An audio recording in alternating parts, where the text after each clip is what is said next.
field office in Carmel Valley is located at the corner of Veranda and Carmel Valley Road at the Sotheby office. And we're so happy to have it there.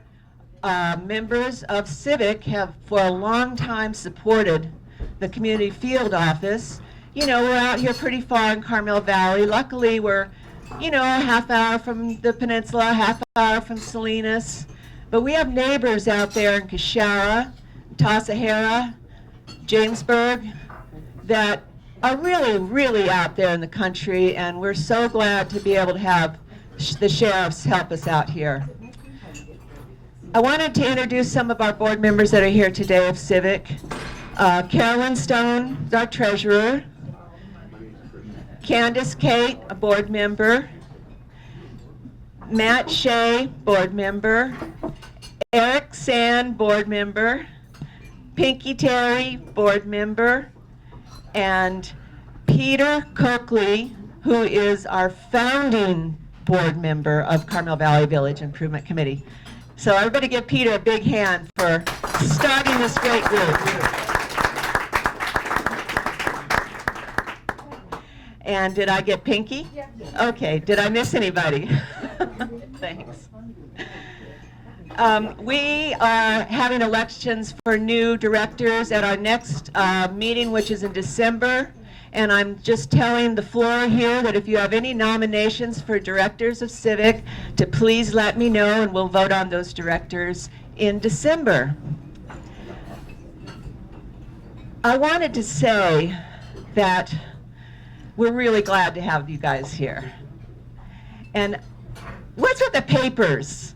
I mean, all this space for junk, dirt, whatever. And we could not get one line in any paper for this meeting today. So I just think that's crazy. And I guess that's because we're out here in Carmel Valley, I don't know. But we're really glad to have you. Thank Scott Miller, Steve Bernal, and we're so happy to have the ladies from the League of Women Voters to handle this so professionally for us. So I guess you've all written your questions and you know what's going on. I have one more announcement, or two more actually. Party in the Village, November 1st at Hidden Valley, California Cowboys. Mike Beck, a homegrown cowboy that Western Horseman magazine called him one of the 10 best songwriters in history of country music. That is November 1st at Hidden Valley, and it's our only major fundraiser. We're doing it with the History Society, so it's a really good cause. I hope you all will come. And the second announcement is from our park board, who is in dire need of some help.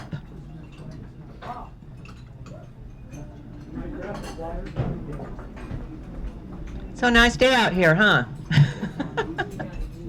Tell a joke. Tell a joke. Large, thank you. There's a flyer on the table as you go out. We're asking for help to green the park. As you know, right now it's kind of brown, or at least most of it is. We can only get enough water to keep about 1/3 of it looking relatively green. And to solve the problem, we need to install some water tanks to provide enough water available to irrigate the entire park. This whole project is going to cost about $50,000. We are very fortunate that we received one $25,000 donation based on the fact that we could match it. So we're in the process now of trying to raise that additional funds so we can get this project started in the next within the next 2 weeks maybe. We actually were very lucky to get all the permits, both planning permits and building permits through the county in an expeditious fashion, thanks to Supervisor Potter's help. And so we're ready to get started on the actual construction, but we need the matching funds. So if you would be able to contribute something, that would be a big help. Thank you. Thanks, Joe. And if you'd like to join Civic or be a sponsor of Party in the Village or look at some beautiful pictures of everything that we've done in this village, it's out there in the bar. Okay, well, once again, thank you so much, you guys, for coming. I just want you to know that I don't believe a thing I read about you in the papers. Good afternoon. I'm Nancy Green from the Monterey Peninsula League of Women Voters. We're co-sponsoring this candidates forum with the Carmel Valley Village Improvement Committee. We're presenting the two runoff candidates for the office of Monterey County Sheriff. The candidates for the four-year term are in alphabetical order: Steve Burnell and Scott Miller. We'll begin with some advertising and housekeeping. The League has two arms: advocacy, which is based on studies at the local, state, and national level, and voter service, which is what you see this afternoon. We are nonpartisan. We do not support or oppose candidates. We always welcome new members, male or female. Information about the League is on our website, as well as membership forms are on the back table, as well as our pros and cons for the ballot measures coming up in November. The candidates have also provided campaign literature, which you'll find on the back table. How will the forum proceed? We're using the League of Women Voters format. Please hold all applause until the forum is finished. No doubt some of you are here to support one of the candidates. And if you applaud each as they speak, then we'll have less time for questions to be answered. At the end, we will give both candidates a rousing round of applause. Both Mr. Burnell and Mr. Miller have agreed to the following rules in order to ensure balanced and equal time for them and to enable maximum time for you as voters to hear their responses, as you can be informed voters then. The order of speaking for the initial presentation was established randomly before we sat down. The order will alternate thereafter to ensure that the same person does not always go first. The one who speaks first, Scott Miller, at the opening, will speak last at the closing.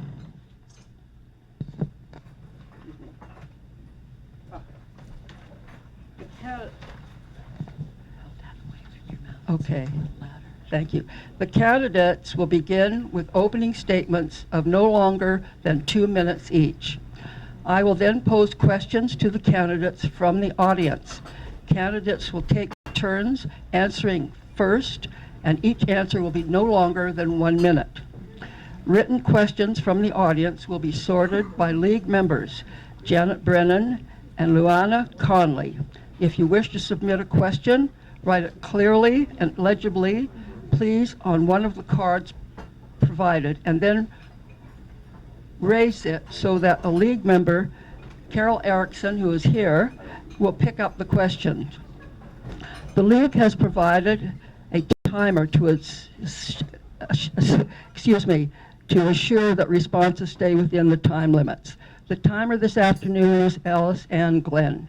She has signs to warn the speakers with 30 seconds and then a stop signal.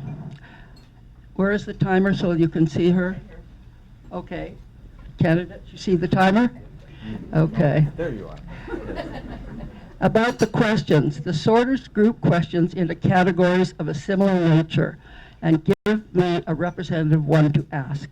The purpose of this is to sort out duplicate questions, assure topics of greatest interest, and ask within the time limits available, and to put personal questions aside. Please word your questions in a general way so that both candidates can respond. Also, questions must refer only to issues pertaining to the office of the Monterey County Sheriff. At 1:25, I will stop the questions. Each candidate will then have 1 minute to make a closing statement. The candidate who went first to open will go last to close. It's time to get started with the opening statements. Scott Miller is first. Thank you very much. I'm Scott Miller, Sheriff Coroner currently of Monterey County, and it's a privilege to be the Sheriff Coroner of Monterey County. Public safety issues in Monterey County are too important to you and your families to leave in the hands of an entry-level deputy with no training at the executive, management, or supervisory level.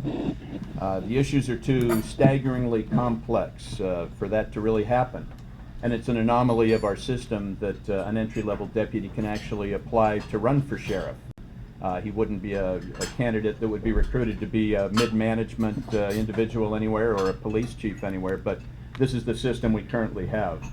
The Monterey County Sheriff's Office is the largest law enforcement agency on the Central California coast between Santa Barbara and San Jose.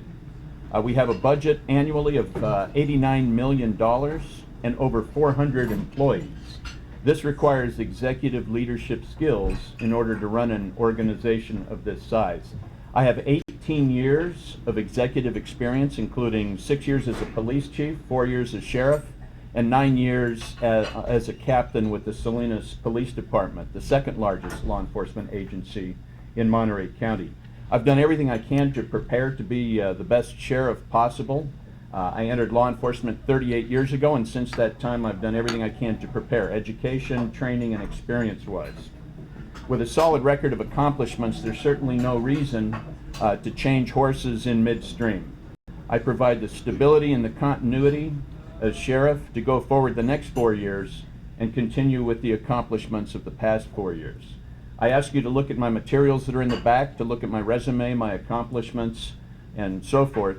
There certainly isn't time in the first 2 minutes here to cover all of my resume with you now, but I encourage you to look at that and at my website. Thank you again for hosting Civic. Thank you to the League for being here. Thank you very much. Mr. Brunel. Thank you all for having me here today. I was born and raised here in Monterey County.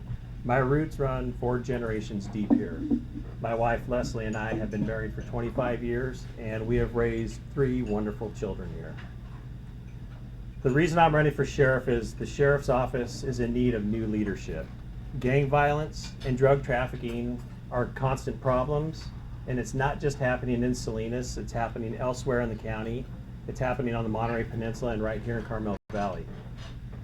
Sexual predators seek to prey on our children on the internet. They've utilized the internet to prey on them, yet unlike San Jose, Santa Clara County, and Santa Cruz County, we don't have a cyber crimes unit. Agriculture. Agriculture is the $4 billion foundation of our local economy, and for years, they've been plagued by theft and vandalism. And for many years, we've only had one detective that has been assigned to the Ag Crimes Task Force, and just recently have they had another detective assigned there. The Sheriff's Office suffers from waste and mismanagement that has diverted over $15 million of your tax dollars to staff overtime, money that could have and should have been used to staff more positions, more deputy sheriffs. I propose a plan to take the Sheriff's Office in a new direction based on integrity, collaboration, and professionalism. And that's why the last 4 sheriffs and the Deputy Sheriff's Association have all supported my candidacy for sheriff, and that's why I'm here today to ask you for your support and your vote on November 4th. Thank you. The first question for Mr. Miller. Explain all the things you have done in your career to prepare yourself to be in charge of the largest public safety organization in the county. Thank you. You can break down my qualification. We have 1 minute for this answer? Correct. Okay. Speed talking, then please look at my materials. If you look at my education, I have an associate's degree, a bachelor's degree, and a master's degree in management. I'm also a graduate of the 2 most prestigious law enforcement management schools in the world, the FBI National Academy and the California Post Command College. I've served on numerous community-based organizations on commissions, boards, and committees.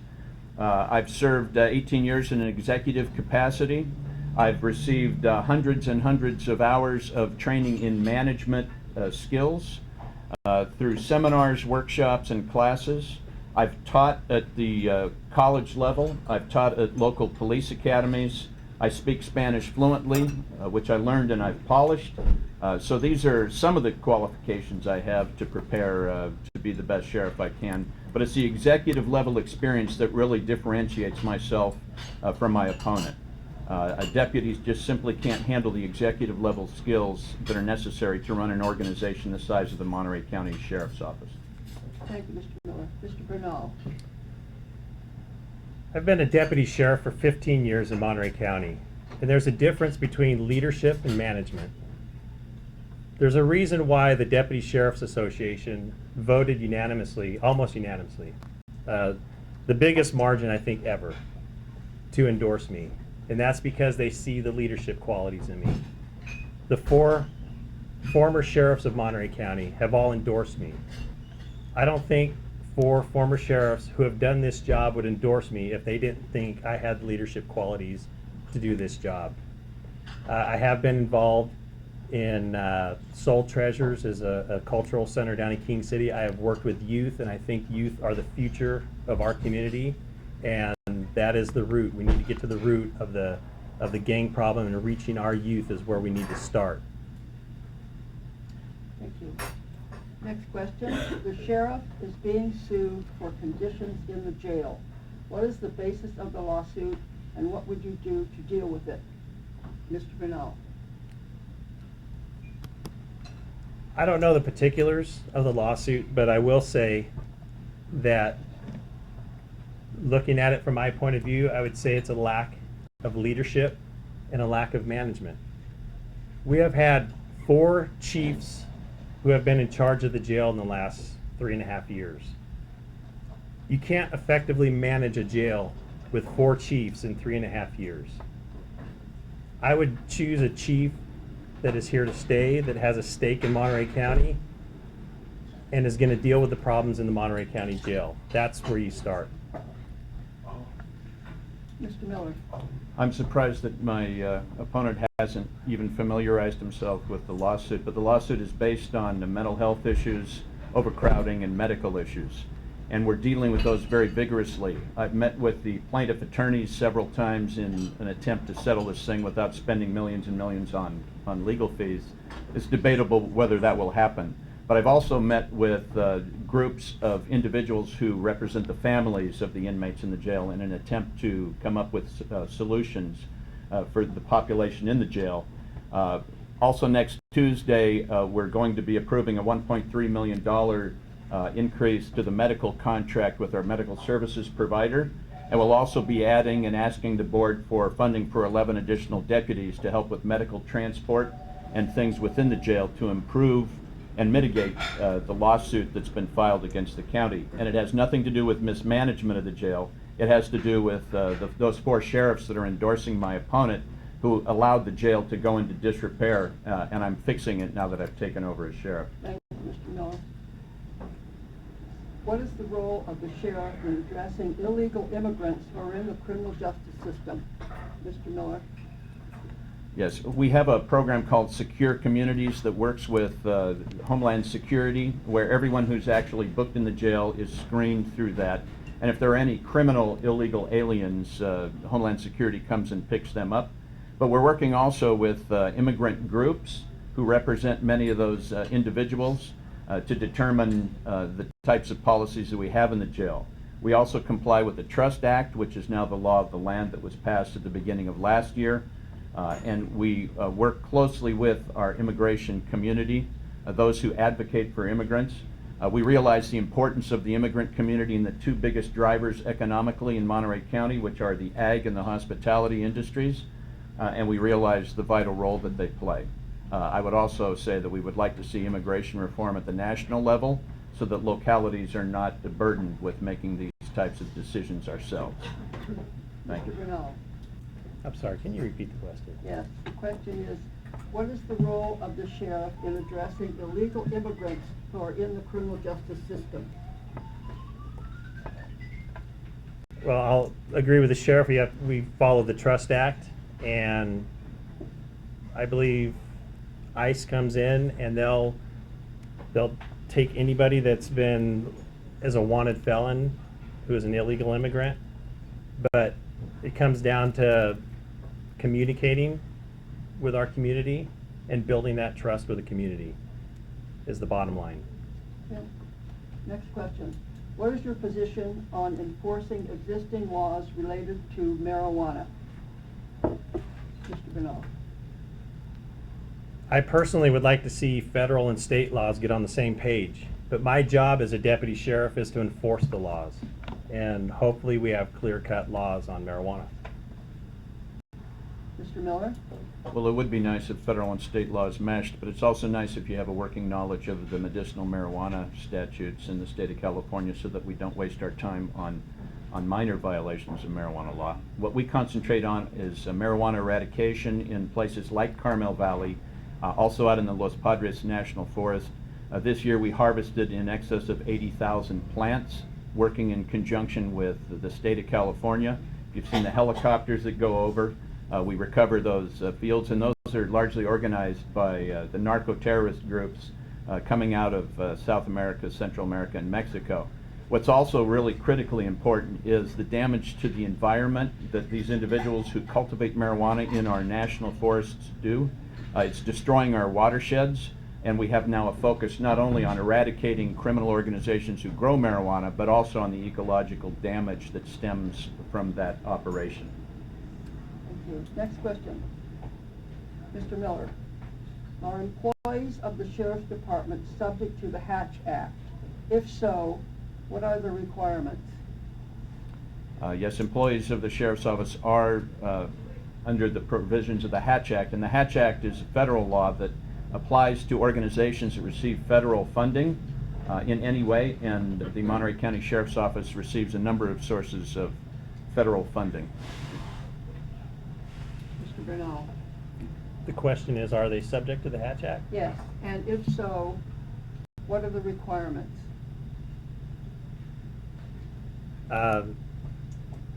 You know, I can't personally tell you the requirements of that, but we do follow the requirements, I know that. Okay, next question. How would you advise government agencies and boards of supervisors on what resources promote healthy communities, such as parks, after-school programs, etc.? Mr. Bernal. Can you repeat the first part? I didn't. Yes. How would you advise government agencies and board of supervisors on what resources promote healthy community, such as parks, after-school programs, etc.? It all comes down to communication, communicating with civic groups, with after-school programs, providing more after-school programs for especially areas that are poverty-stricken areas, providing more opportunity for our youth. But the bottom line is it takes communication with these groups, and it takes a real action. It's not just coming up with a plan that looks good on paper, but it means coming up with a plan, putting it on paper, and then going out and acting. It does no good to have a plan without acting and engaging with the community. Mr. Miller. I've been a staunch advocate in front of the Board of Supervisors as to how we spend our precious taxpayer dollars. And an important part of that is that we realize in law enforcement, or should, that it's as important if we have vibrant libraries and recreation programs as it is how we fund our law enforcement agencies. We realize that we cannot arrest ourselves out of criminal problems. We have to stem the pipeline of people getting into criminal life by hitting them at the earliest possible time. This is why I've been a member of the Second Chance Youth Program Board of Directors. That's why I'm an active member of the Community Alliance for Safety and Peace in Salinas, why I was a charter member of the Salinas Police Activities Program, and why I've been a member of the Truancy Abatement and Juvenile Justice Commissions here in Monterey County. It's important that we get people at the outset so that they don't enter a life of crime. And it's a lot cheaper to do it at the prevention level than it is later on. So we need to balance our budget needs with the county. Mr. Bernal. Could you speak a little louder in your question? Yeah. Question is, well, actually, the question that you just had is how would you advise government agencies and boards of supervisors on what resources promote healthy communities, such as parks, after-school programs, etc.? That's what you've done, right? Sorry. The next one was, I get them mixed up.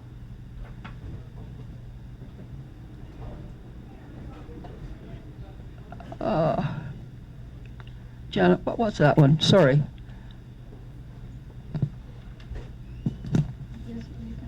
This one. Yeah. Okay. I'll use this one as we go forward. Mr. Miller is the first. Pardon? That's, Mr. Miller is the first. Right, and Mr. Miller is the first, sorry. On the topic of morale, isn't it true historically that the issues come up for decades, seemingly every 4 years? Can either of you cite an example where morale has not come up as political slogans versus a reality?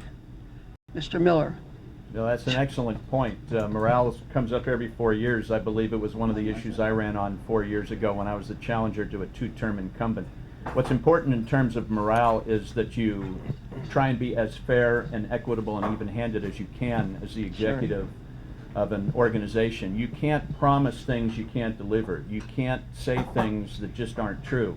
You can't pander to people to try and gain their support. Morale is important. Morale is an issue.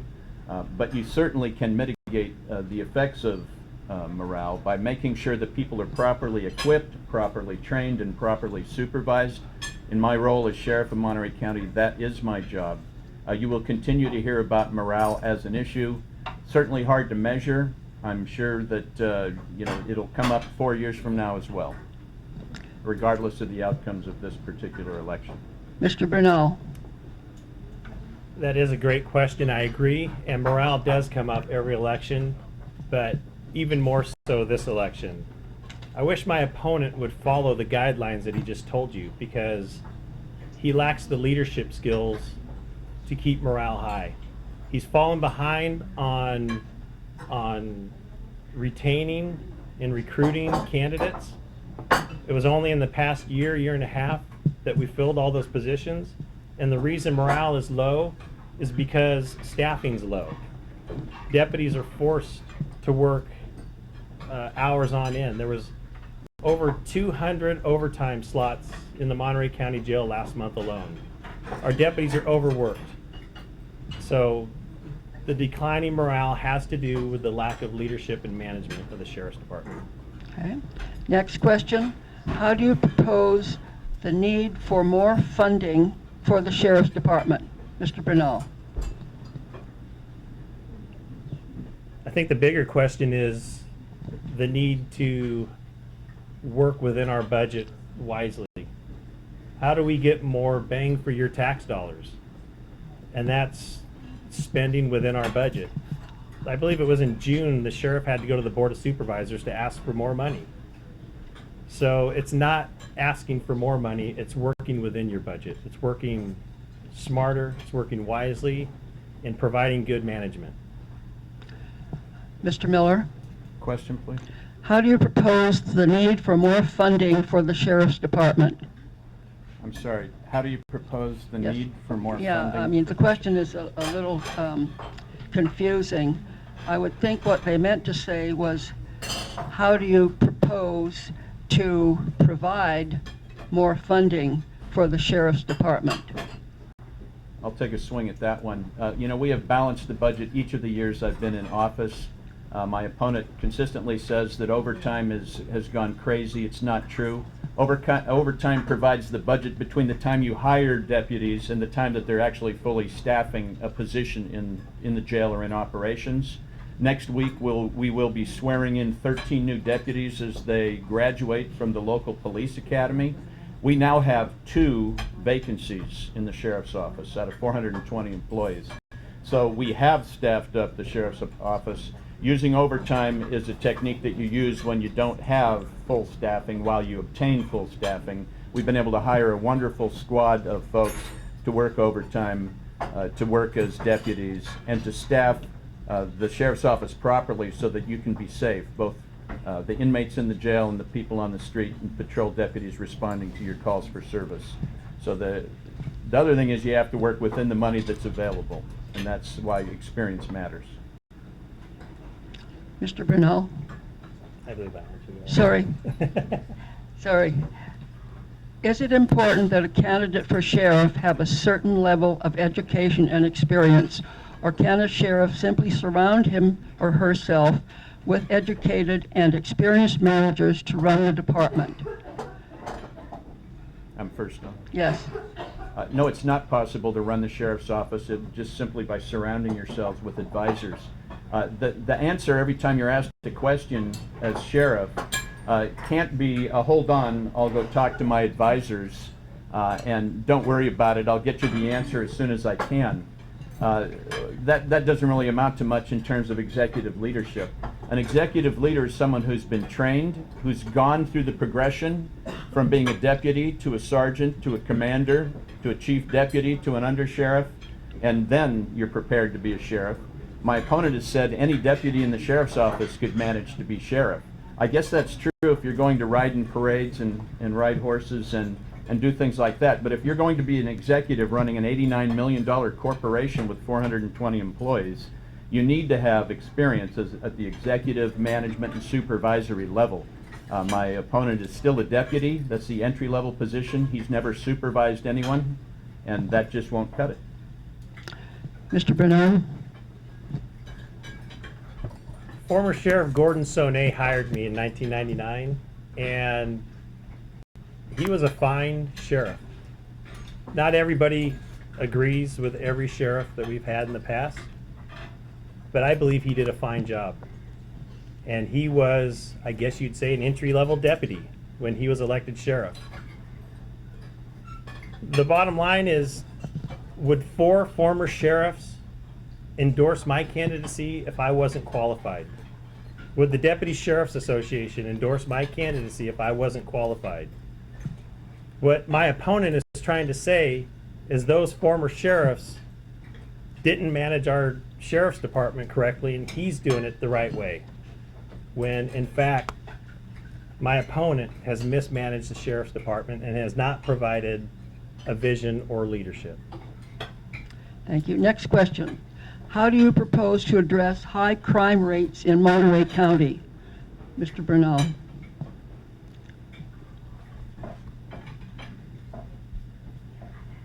First of all, it takes more community engagement. It's getting the community involved.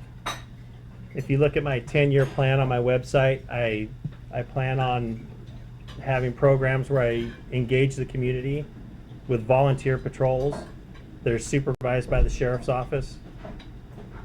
And also just that community engagement and building a trust within the community.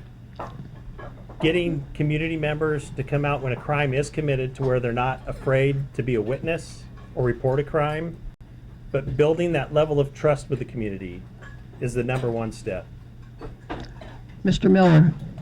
We have actually created partnerships like that, and if we use Carmel Valley's burglary series of about a year ago now that impacted the neighborhood, we called together a community group to discuss what was going on. We heightened awareness of what was going on because a lot of people were still leaving their doors unlocked and their cars unlocked at night. We've worked to form more neighborhood watch groups. We brought in extra resources to deal with that, but long term you need to deal with the most important crime first, and we have a gang and narcotics task force that is the largest gang and narcotics combined task force in the state of California outside of LA Impact down in the city and county of Los Angeles. We are working on that as the most violent crime that pervades our county, and we've had much success. Those are some of the things you can do to improve law enforcement in terms of crime prevention and suppressing crime, and there's a lot of other ideas you can do as well. Next question, Mr. Miller. Discuss standards on SWAT actions and comment on militarization of law enforcement. SWAT standards and militarization of law enforcement in the next 50 seconds. We have an excellent SWAT team. When I took over as sheriff, some of those predecessors of mine, the last one had cut training for the SWAT team almost completely. We increased that to monthly training and beyond. We've professionalized our SWAT team to the point where they now have a reputation in the Central Coast as fine as any SWAT team that's ever been in this area. We're careful about how we select our folks. In terms of militarization of SWAT teams, we use that equipment that's essential for the mission of the SWAT team to keep our people and our neighborhoods and the people where we go out into the community as safe as possible. So it does require extra protection for special weapons teams, and our tactics are meant to work within the context of communities and not to militarize ourselves. We do not have an urge to become militarized, but we do need to have the proper equipment for our mission as the county's SWAT team. We also provide SWAT services to the county of San Benito as well. Mr. Brunel. The SWAT team does need to have the equipment necessary to carry out a mission, and their equipment is a defensive protection rather than an offensive. But I think my opponent just answered a question. He doubled the training of SWAT. We have a great SWAT team, but we doubled their training, and that's part of the reason why overtime has gone up. That's part of the reason why in the past 3.5 years, the sheriff's office has spent over $15 million of your tax dollars in overtime. Thank you. Next question, Mr. Brunel. How has the court case forcing state prison on overcrowding and the alignment of AB 109 affected the county's functioning? What can a sheriff do about a state-mandated program like realignment? Mr. Brunel. As a sheriff, we're stuck with AB 109, and we see the revolving door of inmates who come in and out of our county jails now. And expanding our jail is not going to solve the problem. We need to get to the root of the problem. We need to get involved in youth intervention. We need to prevent criminals from wanting to come into the Monterey County Jail. And adding to our jail is not going to solve that problem. Mr. Miller. Well, I'm not sure if the jail expansion project is any part of this problem. That's solely to relieve overcrowding in our overcrowded jail, which has been chronically overcrowded for the last 15 years. So to say that we don't need the jail expansion is to ignore the actual facts of what's going on in the jail. But in terms of realignment, I sit on the Community Corrections Partnership. We get the money from the state to implement realignment, and we're very careful about how we do that. I've added a program manager to analyze the current programs in the jail to see which programs are evidence-based and will have the best effect on reducing recidivism. Also an ombudsman to work with the inmates to make sure that we handle their grievances appropriately. And this is why we're adding to our medical contract on next Tuesday, along with adding 11 deputies so that we can properly deal with the effects of realignment.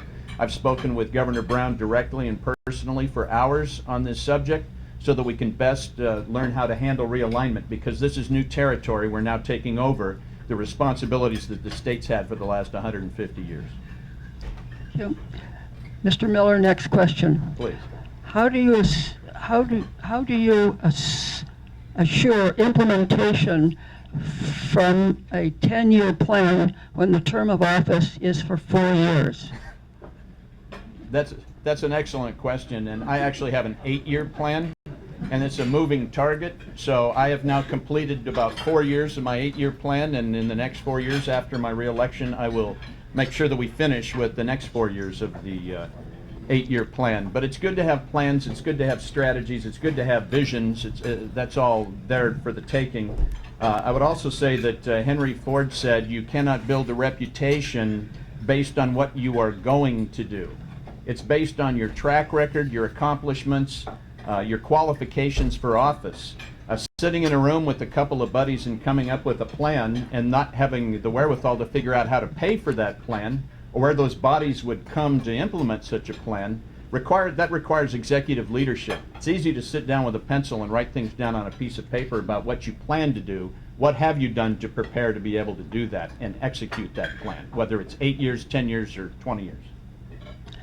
Mr. Brunel? Well, I have a 10-year plan. And I did not come up with that plan by myself. I sat down with executives in law enforcement, and they helped me come up with this plan, and we discussed it. And a 10-year plan is merely a framework, and it's a vision for where you want to take the sheriff's office. And on day one, you start with that plan. My opponent did not have a vision or a plan when he got elected in 2010. And I'll tell you right now, does anybody here know how the pyramids were built? They were built one stone at a time. But you have to have a plan and you have to have a vision. And you build it one stone at a time. Next question. What would you do to better safeguard the public from growing cyber crime? Mr. Brunel? That's an excellent question, and I think you start by having a cyber crimes unit. Not just for cyber sex crimes, but there's also elder abuse online. Criminals are turning to the internet to target not only children, but elders and everybody. So you need to, it starts with having a high-tech cyber crimes unit. Mr. Miller? You know, one of the keystones of my opponent's 10-year plan is to have a cyber sex crimes unit. He probably doesn't realize that last year we arrested 14 individuals for cyber sex crimes. We also arrest a number of people on a regular basis by working in partnership with local, state, and federal officials who specialize in cyber sex crime and things of that nature. We have a two-person investigative unit that works closely with them. They work with them regularly, routinely. We do not need to add a cyber sex crime. We do need some attention to high-tech crime, and hopefully when we're fully staffed up, as we will be about the time this time next week when we swear in those 13 new deputies, we'll be in good position to add those types of positions to our investigative unit. But we are on cyber sex crime. We are on these things now, and it works best with partnerships with the people that have the big computers at the federal and state level. Mr. Brunel? Sorry, you guys are just having two candidates is That's okay. confusing because usually we have 4 or 5. So, all right, Mr. Miller, how do you propose to address crime in specific areas? Geographically, or? I would think they would say it doesn't say geographic, but perhaps that's what they mean. Yes. Well, the first key is to hire the right people and the right amount of people and get all those vacancies filled, which we have now done so that we can deploy more people out in the field. Part of that strategy was coming up with 24 new civilian positions, which will free up 24 deputies from their duties in the jail and control positions so that they can come out and work in our neighborhoods. But we also have a series of community field offices, as was mentioned earlier, that Civic is nice enough to sponsor down next to Sotheby's down there. Having town hall meetings is important. I go to numerous town hall meetings every year. Putting our crime prevention specialists out there, which we have based currently in Monterey and in Castroville, and working with neighbors through Neighborhood Watch and things of that nature. We do track the amount of crime we have, and we are certainly looking for hot spots so that we can get the word out and work closely with communities as issues arise. That's our plan for dealing with individualized, localized criminal problems. Mr. Brunel? It starts with staffing, number one. My opponent didn't staff the sheriff's department until the election season started coming around. In South Monterey County, I went without a sergeant or a commander for about a year. So it starts with staffing your stations and holding your commanders and your sergeants accountable. It shouldn't come down to 19 burglaries in a specific area and the community having to call a town hall meeting to deal with it. It's having your station commanders deal with the problem before it comes down to a town hall meeting. And part of my plan is to hold regular town hall meetings in every region of the county whenever they want to hold a town hall meeting. Okay, thank you. Mr. Brunel, the county has projected multi-million-dollar deficits in the sheriff's department in the next few years.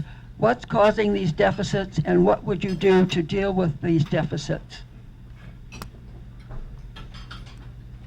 I don't have inside information. I think this is a better question for the sheriff. I think it comes down to being involved in the day-to-day operations of the sheriff's office. That's what the sheriff should be doing. If there's a deficit, it tells me there's a lack of management. But I think this is a better question for the sheriff to answer. Mr. Miller? That answer is perhaps the prime illustration of the lack of experience of my opponent. The reason the costs are going up, even though we have the same amount of deputies, is because of things like workers' comp, liability insurance. Our liability insurance went up $1 million from last year to this year. But workers' compensation, pension costs, and liability insurance are the main drivers that increase our budgets, even though we maintain the same amount of employees. It isn't through mismanagement. The economy's struggling to recover. We're trying to work within the available funds, and we've done an excellent job of doing that. But my opponent certainly should know those types of dynamics that go into a budget. And based on my many, many years of managing multi-million-dollar law enforcement budgets, I've been able to handle multi-million-dollar reductions in my budget. The next few years bode very poorly for the amount of revenue we will have. We will need to make changes in how we budget. We will need to make cuts. We will need to do things based on experience with budgeting. Thank you. Now I think we'll have a final question here. Mr. Miller, describe your management style. Very good. I surround myself with executives that are part of my team that are at the top of their game. I have a former deputy CAO of Monterey County is one of my executive management teams, as is a former fiscal analyst working out of the CAO's office. I also have now, Deputy Bernal mentioned the chief of the jail. I now have an excellent chief of the jail. We didn't rush into it. We got the right chief of the jail. We're making great strides. So who you surround yourself with is very important. But I have a participative style of management that I've exercised over the years. I receive input. I meet with the DSA regularly, as I did earlier this week, to hear about issues of concern to them as well. But ultimately, I make the decision, and I can make that decision based on my 38 years of law enforcement experience and the work I've done as a chief executive officer for 12 years, and for 8 years I've spent as a executive, the number 2 executive with the Salinas Police Department. Make that total 18 years, if you will, in terms of executive experience. However those numbers are. Thank you. Mr. Bernal. My success will be based on the people I surround myself with. And my opponent has made that a little bit tougher because he has pretty much weeded out a lot of the top management when he took over. And because of cronyism and a top-down style of decision-making in the sheriff's office right now, we've seen personnel decisions that have been put ahead of they've made personnel decisions to punish rather than to promote. So the key is for me, is to surround myself with an executive management committee from within our department. Right now, most of our executive management has not had experience with the Monterey County Sheriff's Office, and they're trying to change the whole face of it, and it's not going to work. We're going in the wrong direction. Thank you. Now we'll have closing statements from the candidates, and the first closing statement will be by Mr. Bernal. 1 minute. 1 minute? Okay, I'll talk quick. Well, since we're early, since we're not rushed for time at this point, you can spend a little more time if you like than the 1 minute.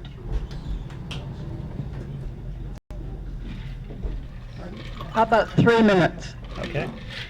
Well, thank you once again for having us. I appreciate it. I've never turned down an invitation to come to beautiful Carmel Valley.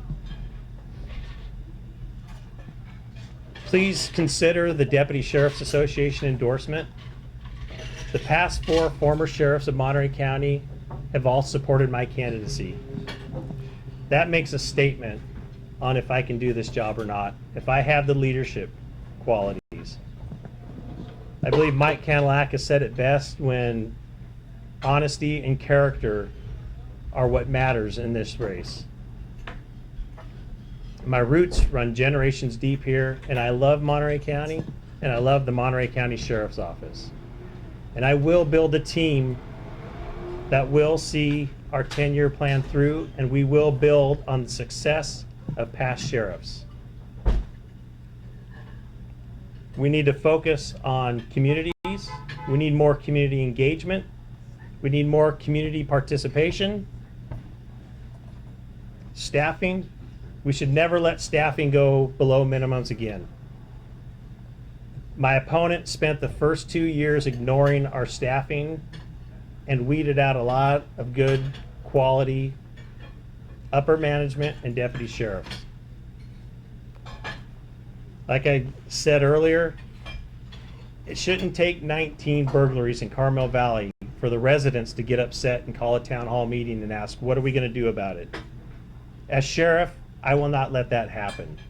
I will manage each of my stations, and I will make sure that we stay on top of the community problems. For having the largest gang task force in California, I believe is what the sheriff said. I'm sure he'll correct me if I'm wrong here, but the gang task force is focused on Salinas. We have gang activity in South County. We have gang activity in North County and right here in Carmel Valley and on the peninsula. When you can't wear the California flag t-shirt to a high school in the Monterey Peninsula, that tells you there's a gang problem there. So when it comes to the gang issues, we need to think countywide and not just in Salinas. It is an honor to be here today. I have the experience, I have the leadership capabilities, and I have the passion to lead the Monterey County Sheriff's Office in a new direction based on innovation, collaboration, and increased levels of professionalism. The DSA supports me, and the past 4 former sheriffs support me, and I am here today to ask for your support and your vote on November 4th. Thank you. We're going to applaud both candidates when they finish. Thank you. Mr. Miller, final statement. Thank you very much, and thank you to Civic once again, and for the League for hosting it. I'm glad we had this opportunity, and I've tried to set up as many forums and debates and these kinds of formats that we can, so that everyone gets a chance to hear what I hope you've heard in the last hour or so here. When it comes down to experience and leadership qualities, who has the experience to lead an agency with an $89 million budget and 420 employees without having to ask other people around the state what to do? The choice certainly seems clear to me. Executive experience is key to how this works. The next 55 days leading up to the November 4th election, I can guarantee you will hear more inflammatory, untrue, spurious kinds of things, some of which you've heard over the last few weeks and over the last few months, and including in the primary. You'll see secret PACs, you'll see attack ads, you'll see all types of things that my opponent will try and divest himself from, but he's been intimately involved in these things since day one. And that's what happens when you have virtually no qualifications to run for sheriff. I've spent 38 years preparing myself to be an effective sheriff. My opponent became a deputy and has not done a single thing since he became a deputy to prepare to be sheriff. He hasn't even applied to be a supervisor. And if you haven't been a supervisor, you've never done a plan to improve an employee's performance, you've never conducted a briefing, you've never put together a tactical plan to address crime in any particular neighborhood. You're a patrol deputy, which is an honorable profession, but you certainly haven't done anything to prepare to be sheriff of an agency the size of Monterey County. So I hope that you will focus on qualifications and achievements. Please look at my 4-year track record as sheriff. I encourage you to. Obtaining $89 million to build a new jail is a key, so that we can cut the overcrowding. We have doubled the training, and now I hear that that's part of the reason we have overtime problems. I would say that we've managed the overtime exceptionally well, like they have in past years, and if you break it down to 4 years, there's nothing untoward about the amount of overtime that we've spent. But I would say that my personal endorsements include Governor Jerry Brown, who endorses me personally. Some of you may not like that, but he does. The California Police Chiefs Association, based on the unanimous recommendation of police chiefs throughout Monterey County. Sam Farr, U.S. Congressman, Anthony Cannella and Bill Monning, State Senators, Luis Alejo and Mark Stone, State Assembly Members, Nancy Katowski, Chief of County Schools, and a whole group of mayors, city council people, and currently elected officials who support my candidacy for re-election. Partnerships like this are important. Being able to work together with these officials to make things happen is important. And I would ask for your support for the next 4 years for my re-election as Sheriff Coroner of Monterey County. I thank you again for your time. Thank you.